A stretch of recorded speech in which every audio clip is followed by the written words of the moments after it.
Did you know that the youngest Lord Commander in history, Osric Stark, was elected at the age of 10? A Song of Ice and Fire is a story of stories, a song of songs. People often ask, who is the hero? Although their names will never make it into any songs, there are thousands of heroes, often dying alongside the likes of the Jon Snows of the world. Samwell Tarly, just like good old Samwise Gamgee from Lord of the Rings, has clearly already been a hero. And in Season 8, it's likely that Sam will have another definitive hero moment, discovering something in the ancient scrolls that he stole from the restricted section of the Citadel. He might even use his family's Valyrian steel sword, the sword called Heartsbane. Kind of ironic that both of these things rely on using something that Sam stole. One of Sam's past heroic moments was getting Jon elected Lord Commander of the Night's Watch. It's a cool scene in both the show and the books, but it goes down differently. Mr. Raymond. In the show, Sam first gains the attention of the men by mocking Lord Janos Slynt. How's your lady love, Slayer? Her name is Gilly. Brother Slynt knows her quite well. They cowered together in the larder during the battle for the wall. Lies! A wildling girl, a baby, and Lord Janos. I found him there after the battle was over, in a puddle of his own making. Whilst Lord Janos was hiding with the women and children, Jon Snow was leading. Sir Alistair fought bravely, it is true. And when he was wounded, it was Jon who saved us. He took charge of the wall's defence. He killed the Magna of the Thanes.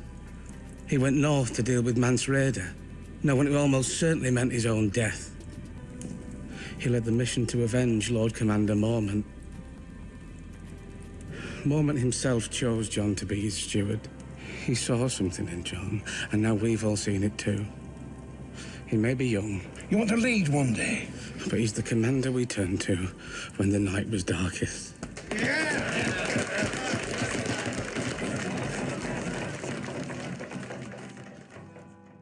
But in the books, it's not all, Jon's awesome, yay. It's gray. Sam lies multiple times to get Jon voted as Lord Commander. So if you're curious, here's how it goes down.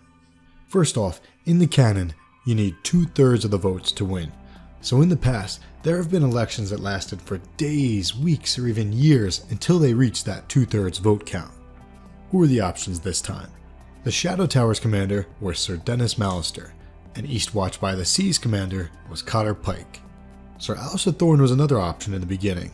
Noble birth, knighthood, long years in the Watch. The thing is, most of the people who Sir Alistair trained with despised him, so he had the 6th most votes on the first day and lost votes on the second day, causing him to withdraw and support Lord Janos Slynt. Janos Slynt was sent to the wall by Tyrion. If you do not recall, he's a terrible dude. He was the commander of the Gold Cloaks for a while. He took bribes non-stop, and he helped carry out the murdering of King Robert's bastards, as well as the betrayal of Ned Stark. And the reason we don't want him to be the Lord Commander is because he wants to take off Jon Snow's head. In addition to all those guys, we've got Bowen Marsh, the Lord Steward, and Othel Yarwick, the First Builder. After 9 days and 9 votes, here were the tallies. Sir Dennis, Cotter Pike, and Bowen Marsh had all been falling since the 3rd day, Othel Yarwick since the 6th. Only Lord Janos Slynt was climbing, day after day after day. The goal was 393 votes. Before the vote on the 10th day, Slynt was sitting next to Bowen Marsh, getting in his ear, and Slynt's crony, Sir Alistair Thorne, was trying to get into Othel Yarwick's ear. Dolorous Ed stands up and says, "I just want to say, whoever is voting for me, that I would certainly make an awful Lord Commander, but so would all these other guys." And then Bowen Marsh stands up and says that he's pulling out, that he's supporting Lord Janos Slynt, and so should everyone else. They have a 10th vote, and here are the updated tallies. So as you can see, things aren't looking good. Slynt is gaining, and everyone else is losing ground, and Slynt wants to take off Jon's head. So Sam realizes that he needed to get Sir Dennis or Cotter Pike to withdraw and support the other, since they almost had 2/3 of the votes still. On top of that, Stannis is pissed. He wanted a Lord Commander to discuss stuff with, like manning the unmanned castles. So he told Sam and Maester Aemon, "Your brothers will choose a Lord Commander tonight, or I shall make them wish they had." After Stannis left the room, Sam says, "The choosing, Maester, isn't there something you could do?" I am a maester, chained and sworn. My duty is to counsel the Lord Commander, whoever it might be. It would not be proper for me to be seen to favor one contender over another. I'm not a maester. Could I do something? Aemon turned his blind white pupils toward Sam's face and smiled softly. Why, I don't know, Samwell. Could you? So Sam felt a little courage that Gilly had given him. He first went to Scary Cotter Pike, commander of East Watch by the Sea. Cotter Pike is originally from the Iron Islands. He's illiterate and he's a fighter.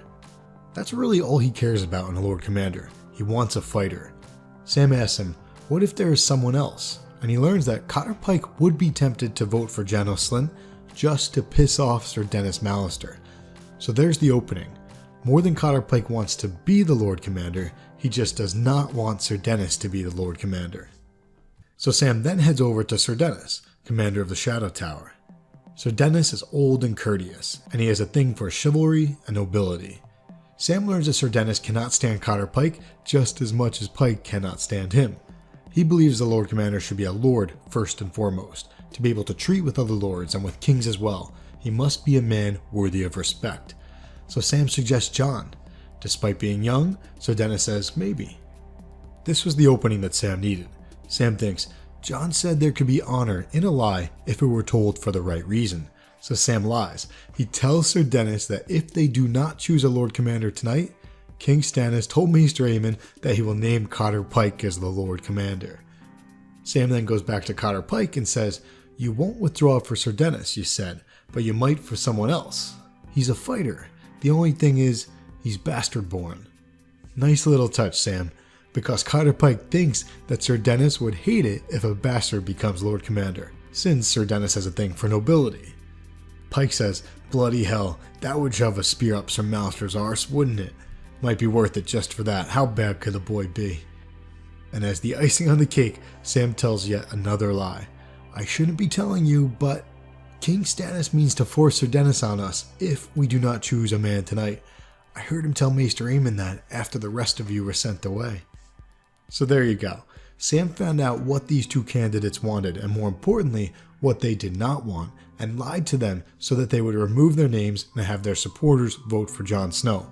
Both of them thinking that it would piss off the other one, and that if they did not do it, Stannis would make the other one the new Lord Commander.